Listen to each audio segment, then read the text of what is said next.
हर बार एक नई स्कीम के साथ आना और साथ ही साथ इस बार ये कहना कि जो उनका मतलब 12% जो वोट कट रहा है वो उनका कॉन्फिडेंस घट रहा है या फिर वो 12% जो वोट है वो घट रहा है। 5,000 वोट काटे गए हैं और 7,500 नए वोटर जोड़े गए हैं। ये काम 15 दिसंबर से लेकर 30 दिसंबर मतलब अभी तक के बीच में किया गया है।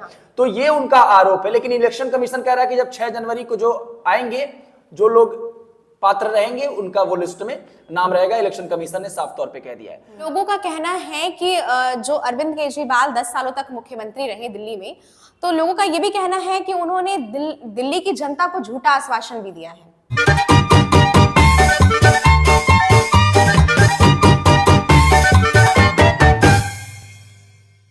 अरविंद केजरीवाल जो कि एक बेहद लोकप्रिय नेता है, पिछले चुनावों में यह देखा गया था कि उनकी पार्टी ने एक तरफा कांग्रेस का वोट बैंक ले लिया था और कांग्रेस का उस चुनाव में एक भी खाता नहीं खुला था। वही बात करें भारतीय जनता पार्टी की, तो उस चुनाव में भारतीय जनता पार्टी के आंकड़े 10 भी पार नहीं कर पाए थे। दिल्ली में इतनी प्रचंड जीत के बाद केजरीवाल अब यह सवाल उठा रहे हैं कि उनका जो वोट है वो 12% इधर उधर हो रहा है। हमारे साथ इस मुद्दे पर बात करने के लिए मौजूद है हमारे सहयोगी विक्की। आइए इनसे बात करते हैं और जानते हैं कि इनकी क्या राय है। विक्की, आपका सबसे पहले तो मैं आज के इस कार्यक्रम में आपका स्वागत करती हूँ। धन्यवाद सौम्या। सबसे पहला तो आपने जो अभी एक बात कही कि 12% वोट इधर उधर अरविंद केजरीवाल ये बात कर रहे हैं कि उनका हो रहा है जी। अरविंद केजरीवाल ने 3 आरोप लगाए हैं भारतीय जनता पार्टी पे। पहला आरोप उन्होंने ये लगाया है कि मौजूदा वोट कटवाया जा रहा है भारतीय जनता पार्टी द्वारा। दूसरा ये कि वो फर्जी वोट जोड़ने की एक प्लानिंग चल रही है। और तीसरा ये कि खुले में लोगों को पैसे बांटे जा रहे हैं। ये 3 आरोप हैं जो इस समय अरविंद केजरीवाल भारतीय जनता पार्टी के ऊपर लगा रहे हैं। अब तीनों के सच्चाई क्या है? देखिए, इलेक्शन कमीशन ने साफ तौर पे अरविंद केजरीवाल से कह दिया है कि वोटों के घटाने बढ़ाने को लेकर चीजें चलती रहती हैं। 6 जनवरी को जब फाइनल लिस्ट आएगी तो उस समय सारी चीजें क्लियर हो जाएंगी। इसके पहले ही इलेक्शन कमीशन जो है वो अक्टूबर नवंबर के महीने में रिवीजन करवा चुका था। जो भी वोटर्स थे, जो वोटर लिस्ट थी जिसमें उनमें सारे वोटर थे, उनके घर घर जाके एक बार रिवीजन करवा चुका था इलेक्शन कमीशन।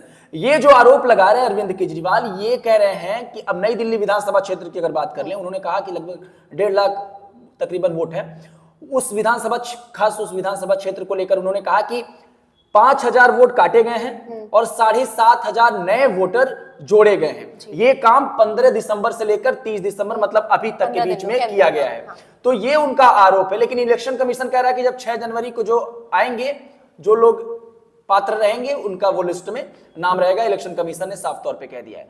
अरविंद केजरीवाल को 12% का वोट क्यों सिस्टम क्यों उनका डगमगा रहा है और उससे वो क्यों अनकंफर्टेबल फील कर रहे हैं? उनका कारण एक ये है कि जिस तरीके से अभी 2 स्कीमों को लेकर बातचीत चल रही है और भारतीय जनता पार्टी और कांग्रेस ने भी जांच के जो है मांग कर रही है लगातार, उपराज्यपाल ने भी अब जांच के आदेश दे दिए हैं, उससे वो बौखला गए हैं और इसी वजह से उनके कॉन्फिडेंस लेवल में थोड़ी सी गिरावट देखी गई। हर बार एक नई स्कीम के साथ आना और साथ ही साथ इस बार ये कहना कि जो उनका मतलब 12% जो वोट कट रहा है वो उनका कॉन्फिडेंस घट रहा है या फिर वो 12% जो वोट है वो घट रहा है। देखिए, 12% वोट घटने की जो बात है, वो चुनाव में वोट परसेंटेज घटता और बढ़ता रहता है, इसमें कोई दो राय नहीं। हो सकता है कि भारतीय जनता पार्टी पिछले चुनाव से बेहतर प्रदर्शन कर दे, या पिछली बार जिस तरीके से 62 सीटों पे जो है आम आदमी पार्टी को जीत हासिल हुई थी, उससे ज्यादा 64 सीटों पे चुनाव जो है वो जो है आम आदमी पार्टी जीत ले। तो वोटों का घटना बढ़ना ये चीजें लगी रहती हैं, लेकिन ये आरोप लगाना और इलेक्शन कमीशन जब इसमें संज्ञान ले लिया हो कि ये चीजें जो है जब 6 जनवरी को लिस्ट फाइनल होगी तो उसमें आ जाएंगी, तो इसमें बहुत ज्यादा वो चीजें हैं नहीं, मतलब इस पे ध्यान देने योग्य चीजें। लोगों का कहना है कि जो अरविंद केजरीवाल 10 सालों तक मुख्यमंत्री रहे दिल्ली में, तो लोगों का ये भी कहना है कि उन्होंने दिल्ली की जनता को झूठा आश्वासन भी दिया है। नहीं, झूठा आश्वासन की बात जहां तक है, देखिए ये तो पक्ष विपक्ष आरोप, तमाम आरोप लगाते रहते हैं, लेकिन आप इस बात को महसूस करेंगी कि जब दिल्ली के चुनाव की बात होती है तो अरविंद केजरीवाल, आप पिछले 2 चुनाव 3 चुनाव को जिस तरीके से पिछली बार जब जीते थे तो वो शीला दीक्षित जो कांग्रेस की मुख्यमंत्री 3 बार की हुआ करती थी, उनकी बराबरी वो कर लिए। जब भी दिल्ली में चुनाव होते हैं तो वहां विकास के चुनाव होते हैं। विकास के चुनाव जब होते हैं तो वहां पे पढ़ाई की बात होती है, वहां पे मोहल्ला क्लिनिक जो हमेशा बात करते हैं अरविंद केजरीवाल रहते हैं, मोहल्ला क्लिनिक की बात होती है, स्वास्थ्य पे वहां पे बातचीत होती है, वहां पे फ्री महिलाओं के किराए को लेकर बातचीत होती है, वहां पे मुफ्त 200 यूनिट बिजली की बात होती है, वहां पे पानी को जिस तरीके से मुफ्त दिया जा रहा है। अरविंद केजरीवाल ने जो जो स्कीम और जो जो काम किए हैं ना, उस मद्देनजर उसके बेहाफ पे वोट मांगते हैं जनता से। और अन्य जो राज्य हैं वहां पे आप जब देखेंगे तो हिंदू मुस्लिम, यूपी को लेकर जब भी अगर बातचीत होती है तो मेन जो केंद्रीकरण होता है या ध्रुवीकरण होता है वो जाति और धर्म को लेकर ही ध्रुवीकरण किया जाता है, और उसी के इर्द गिर्द सारे चुनाव जो है वो चलते हैं। हालांकि विकास का मुद्दा हर चुनाव में हर पार्टी के लिए एक अहम मुद्दा है, लेकिन मैं ये फिर भी कहूंगा कि आम आदमी पार्टी के संयोजक जो अरविंद केजरीवाल हैं, वो चुनाव अगर लड़ते हैं तो वो विकास पे चुनाव लड़ते हैं, विकास के दृष्टिगत वो अपनी सारे मुद्दों को इर्द गिर्द रखे रहते हैं। अरविंद केजरीवाल ने अभी तक जितने भी प्रेस कॉन्फ्रेंस किए हैं उसमें उन्होंने एक भी बार शिक्षा को लेकर बात नहीं की है। उन्होंने कभी ये नहीं कहा है कि हमने ऐसी शिक्षा जो है वो दिल्ली की मतलब जनता को दी है जो कि विश्व स्तरीय है। देखिए, जब दिल्ली की शिक्षा की बात होगी और फ्री शिक्षा की बात होगी तो 2 चीजें आपको ध्यान देने योग्य बात होंगी। सबसे पहली बात यह कि जब आप विश्व स्तर पर किसी चीज को कंपैरिजन करते हैं तो वहां पे पूरा इंडिया आता है, मतलब पूरा इंडिया के 29 स्टेट आएंगे और 7 यूनियन टेरिटरी आएगी उस कंपैरिजन में।